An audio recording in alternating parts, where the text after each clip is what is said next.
Tom's taking clothes off and putting them on. Put that jacket on. Put that jacket on if you want. I'm not wearing it. Put this on. It's looking good. What are you doing now then, Tom? Yeah, I'm going for a run. Up that way somewhere. Up the coastal front. Then after that, in the sea. Are you looking forward to the cold temperature? Yeah, I'm good with cold. I've got the ice bath in mind, so I'm in the ice bath every day. I'm pretty keen to see how cold the sea is in comparison to my ice bath. I bet it's not as cold. I bet it's not, but it is early in the morning, so I would imagine it would be pretty cold. But I reckon the ice bath's worse. Definitely. Definitely gonna be cold, but manageable. I think it's manageable. It'll be cold in there, mate, tomorrow. Yeah.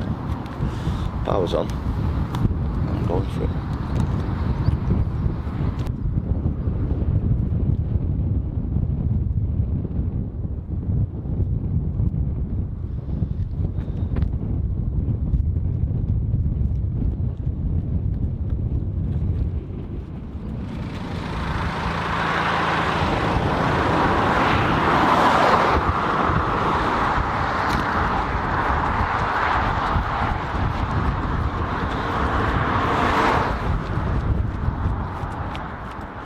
Do you get many people like driving past that? Is that Tom Aspinall? No. I don't really get recognised that much up here. I think like there's more like old people live up here and stuff from what I can gather anyway, so yeah, it's not too bad. Now have a dip in the sea. Yeah, let's go. I've got my prepared towel that I stole from the hotel. We're in. We're going in. You know what, I'm a little bit jealous. About what? Going in. Well, you're not going in? Nah. I thought you were going in. But did you? It's just me. Oh, I thought it was just... What am I? There's enough room in there for both of us. No, I want to see how much beach is there. I've never actually been. This is my... I think it's like my 6th or 7th time here. I've never been to the beach yet, even though the gym is basically like on the beach.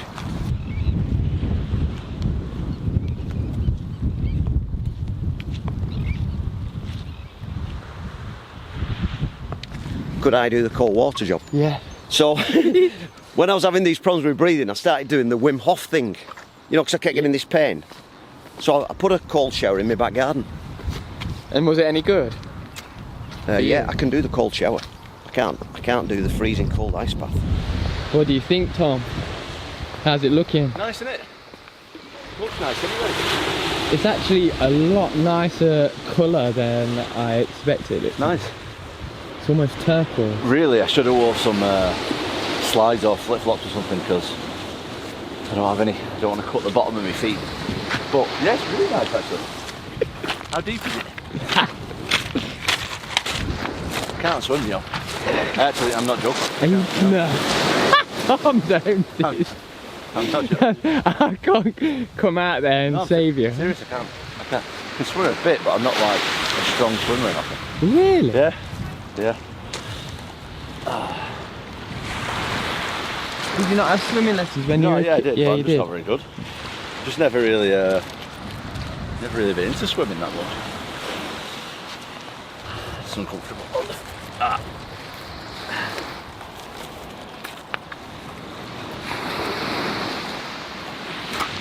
Saying that I should have brought some slides or something like flip-flops. Some what? Sliders? Yeah, I'll flip-flops. Yeah. I've got some in my bag. They won't fit you though. I know. Ow!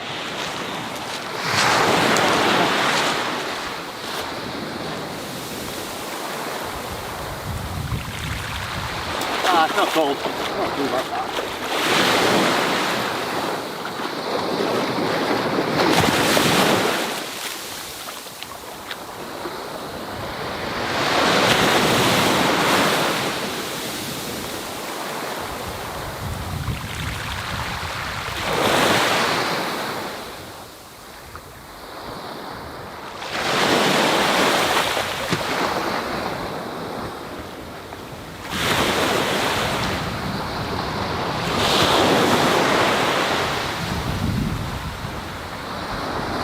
Been doing it for probably close to a year now, I reckon, something like that.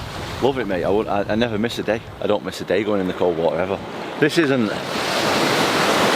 It is cold, but in comparison to like an ice bath, it's nothing. Piece of piss. But it's alright. It's nice though. If you lived here, you'd have to do that regular, wouldn't you? You'd have to do it regular. I would anyway. Is it alright? Yeah. No, it's cold, but it's not as bad as my ice bath. My ice bath. Well, be nice living here, wouldn't it? And do Yeah. I'm going to say it'd be nice in the summer, but it's summer. It'd be nice when the sun's out. Yeah, nice when the sun's out. Some might come out, look. Straightening. So, I've not been tattooed for like probably like 8 weeks. As soon as I started training, I was training anyway, but before like camp you can have a full-time day off and that. But you're not training that intense. Then when I started training intense, it's like I can't get tattooed on my day off. I'm just too tired. So, but there might be snot. Oh. There might be some difference. It might be snot. I was doing like weekly sessions. I was doing like 6 hours. 6 hours.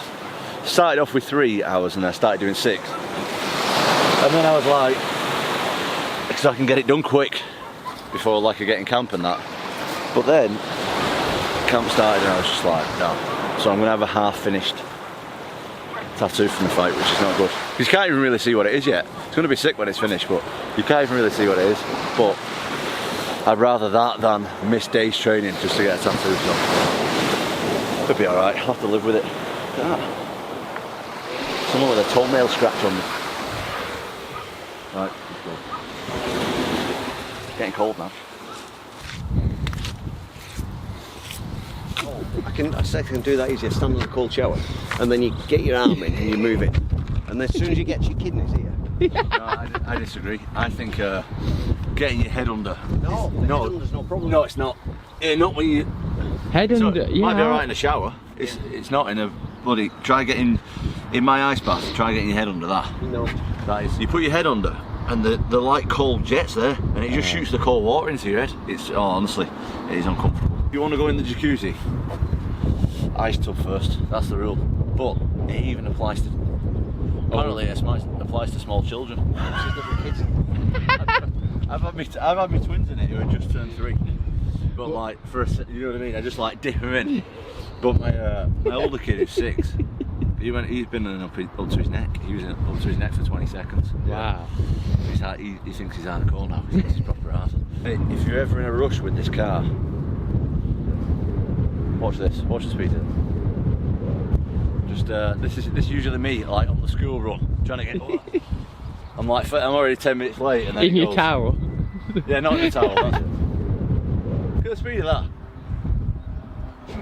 Absolutely knackered if you're on the school run or in any other kind of rush. Here's another thing that I'm against. Against. Go on. You know the push. Well, basically every car now is like push start. Yes. Why do you need a push start car?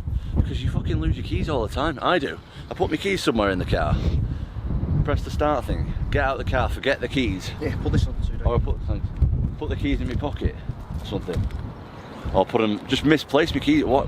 You have a place especially for the key where you can turn it and it stays, it's got a place. Yeah. Then without when you get the push start thing, which is like every car now, you friggin' lose your keys all the time. You do. You have to turn your car on to check if it's in the car. Oh yeah, that's how I'm always doing it. There's a man in America who seems to have taken control of your media, named Chael. Oh, Chael, sorry, yeah. What's this all about? Can you talk to me? Oh well, Chael's coming to the fight. I think Chael's actually going to do me corner.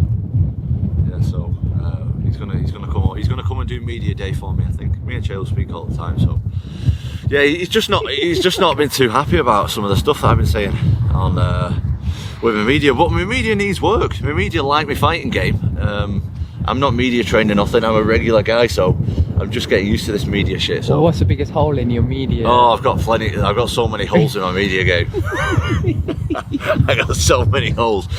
Well, I'm not a shit talker, am I? I'm not a shit talker. So do you think you need to be a shit talker? I don't see when I see people talking shit, and you can see straight through it if it's fake, in my opinion. And it's just not me. Like if I have an issue with someone, I'm well happy to bring up the issue and if someone's a dickhead, I'm happy to call them it. But if they're not, I can't just make it up. Do you know, it's just not me. And I understand that that's how you make money. And mate, I'm trying to make much money as possible. Yeah. But I'm also not trying to sell out. Yeah. There's some things in this life that's more important than money. And being yourself for me is very, very important. And I can't go up there and act. See, this is the thing that kind of like throws me off. Is like you act like this character and shit like that, and you act like, oh, you know, slagging people off and like talking all this shit. But you can't be like that all the time. So what about when like fans see you in public and you're just being yourself? Like I'm with my kids all the time, and if I'm there with my kids, I'm not going to start acting like that. So I don't know. Like for me, being, mate, I want to make as much money out of this game as I possibly can. But it's also very important to me to be myself as well. Like I want to be real. I don't want to be faking someone that I'm not. It's just not me. I don't know. I feel like a lot of fighters these days, they're more asked about like what they've said and how many retweets they've got and what's gone viral and what's not, as opposed to actually like looking good in the fights. I don't know. That's just like the day and age that we live in. These TikTok stars and all that shit. Like I'm trying to be like one of the best fighters that's ever walked the face of the earth. Like I'm seriously trying to do that. I'm looking for perfection. I'm not looking for, well, I've said this and it's gone viral. Like that's, if I've said something and it's gone viral, sweet, like fair enough, but that's not my goal. Like I'm looking for to be like, to walk in a room and be like, fucking hell, that is like one of the baddest men in the world. Not to walk in a room and be like, oh, he's got 1 million followers on TikTok. Like, I'm not interested in that. Yeah. Oh, everyone's trying to be famous, aren't they? Which fame's a good thing. Like, if you can be rich and famous, sick. But in my opinion, this is just me. This is like, I'm not trying to sway anyone's opinion or anything. But I would rather be like a bad man who knocks people out as opposed to someone who's rich and famous. Like if fame and riches comes with it, sweet. But I would rather be like a sick guy in the cage as opposed to be like Instagram famous or whatever. Yeah, baddest man on the planet. No, that's really, the one. That's the one. Yeah, go on. Go on. What people usually ask. How do you feel? How are you feeling about the fight? It's like, what does it matter how I'm feeling about the fight? Am I going to fucking turn up? Yeah. So what does it matter? How are you feeling, Deacon? Like, what do you think when they ask you that question, what do you think they're trying to ask you? I don't know. I always give an honest. I try and be as honest as I can in interviews. I try and be. I don't know what they're looking for. And I think they're looking for shit talking, aren't they? Most of the time. Probably, yeah. But if I actually have a problem with someone, I'm fine to talk about it. But if I don't have a problem, like, why am I gonna fucking make it? Like, I'm not just gonna fake. I feel like people can just see right through that. Mm-hmm. Like, if I was just gonna start blagging about, oh, I fucking hate Curtis. I'm like, I've only met him once and he was alright. Like, well, I don't have no issues with him. I met him in Vegas. We were both fighting on the same card, and I said, yeah, I just met him. I think I was in the. We were getting like physio. We were in Vegas, getting physio at the same time, and I just told him that I'm a fan of his, which I am. I still am a fan. I like I like his style. I'm a massive fan of wrestling, so I like his style. Was he open to your compliments? No, he was cool. He probably doesn't even remember. Like he probably, you know, as fighters we get compliments all the time, so he probably doesn't remember. But I don't give compliments out too much. And I remember meeting him and being like, you know, I want to tell him that I appreciate his work, kind of thing. So I told him.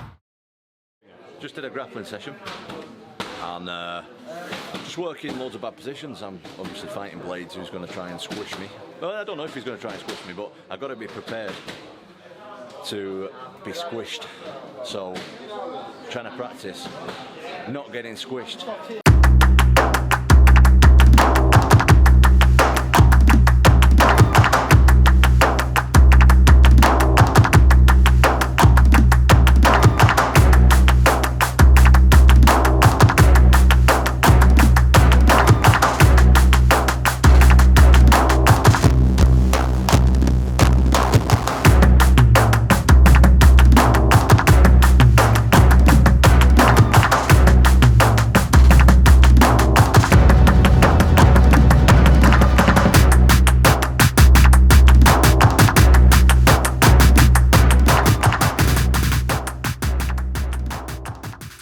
some leg here, like this.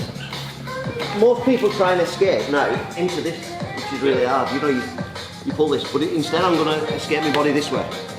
So I escape pull that way, and then I can get my knee in. And this hand's stuck now.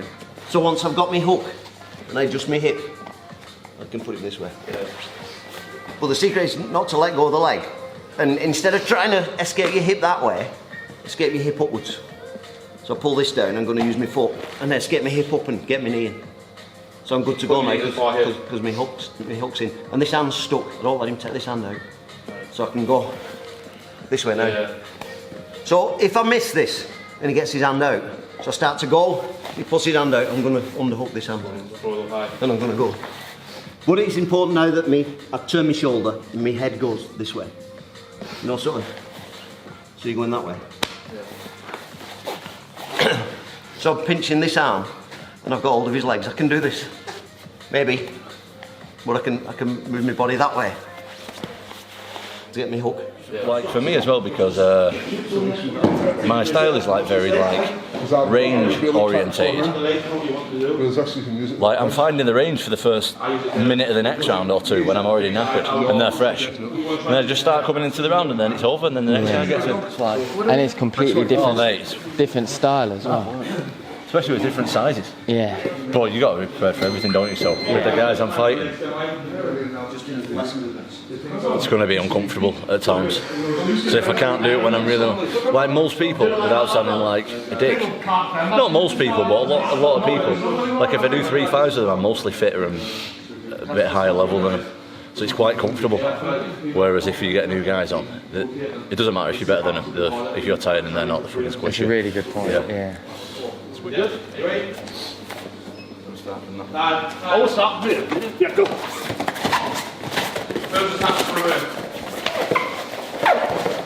Go again, Phil. How many stand-ups did you get? Go. Now, Tom, down there. You fight good, Tom. Up. Come on, Tom, quick, get up. Nice, knee at the floor, bear back up. Lovely. Nice, Tom. Them grips, Tom, it's them grips. Yeah. It's the grips, Tom. Lovely, great, them grips, Tom, you're free. Nice. 20 seconds, Tom, come on, them grips.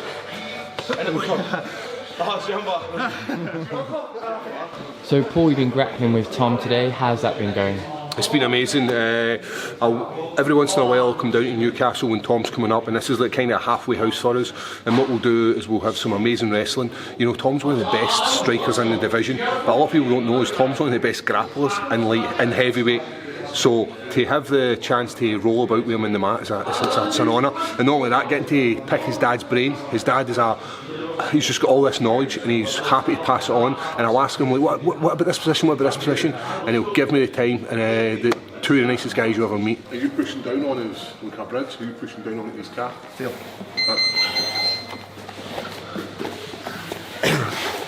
So I pinch here, your legs. Mm-hmm. And instead of trying to escape like this, like people do, I escape this way. So I start to go.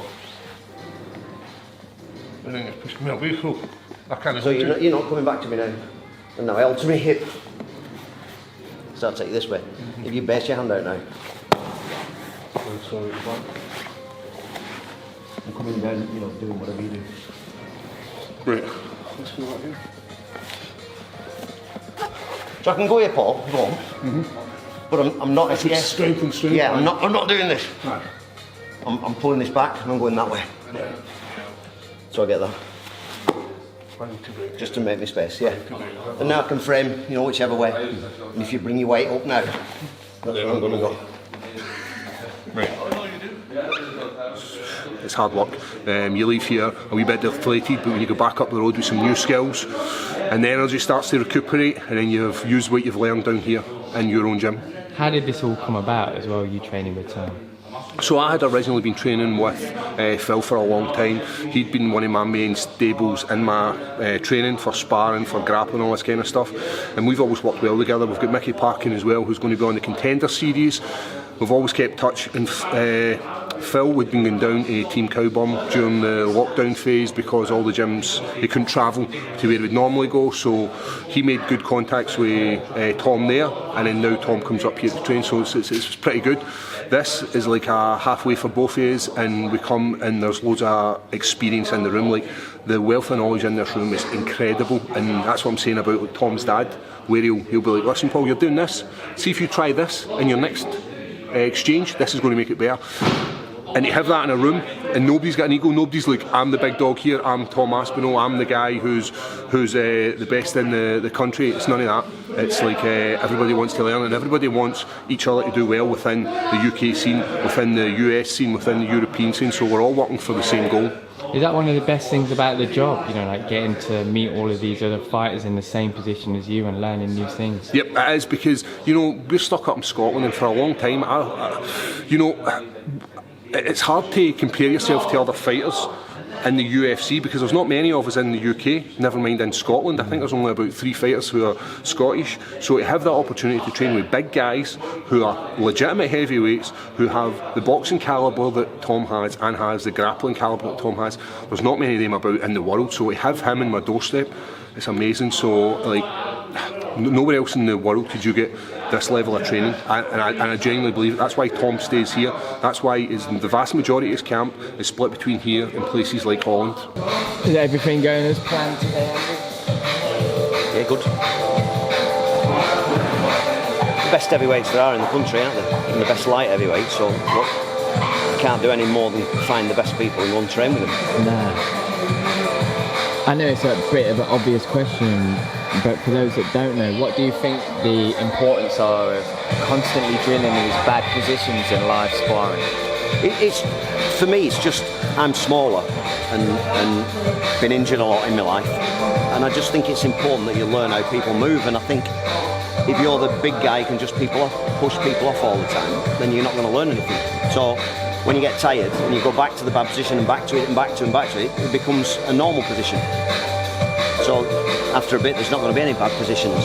Yeah. And he's drilling them with big, heavy people all the time here. And they're putting him under constant pressure, which is good. Yeah. It's all work in the bank, isn't it? Yeah. It's not for this, it's for whenever. I'll do the 2 groups, so if you haven't seen this one, just move back. I'll show the other one as well. So watch. Can you not zoom in? Dan, you shut up. Mate, you've got to like... I'll make it smaller, make it smaller. So once again there, say the same thing there. So it's the exact same roll each time, right?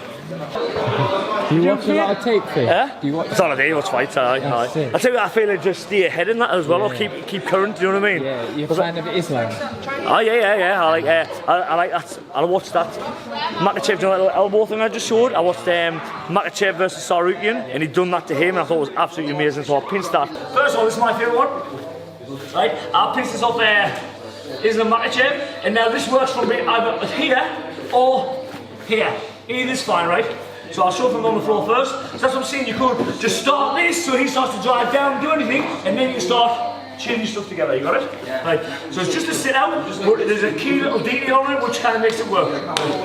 No, nothing now. I'll just show the technique first, then we'll talk about putting them in a bit more live and then the floor later on, right? So all I'm going to do is just a sit out. So I'm going to sit out this way, right?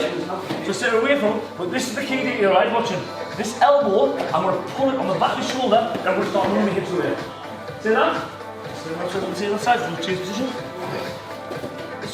Yeah, just go outside. No, that side. Just, I'll go this way. So if you go there, come that way.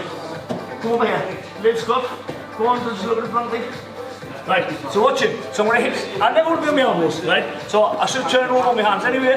I'll turn my elbow later. So watch it. I'm going to put my foot out, and I'm going to hit my sit out towards the jack there. And watch as I sit out. This is crap. I've just tried to do this so many times. Here, he just pulls us down flat. Pulls us down, or takes me back. Right? Everything is on this little pull back with the elbow. So as you're watching, so here, I'm going to sit through and watch with this elbow. I'm turning my thumb high and I'm pulling it back above the elbow, and it's like I'm kind of like driving that weight into his shoulder. So watch it as I pull, watch it. I'm here and then it's grip as I'm pulling it, so what's I'm going to do? See I'm pulling it, so look, see how all my weight is going through that. And then I wrestle back in, right? That is everything for this.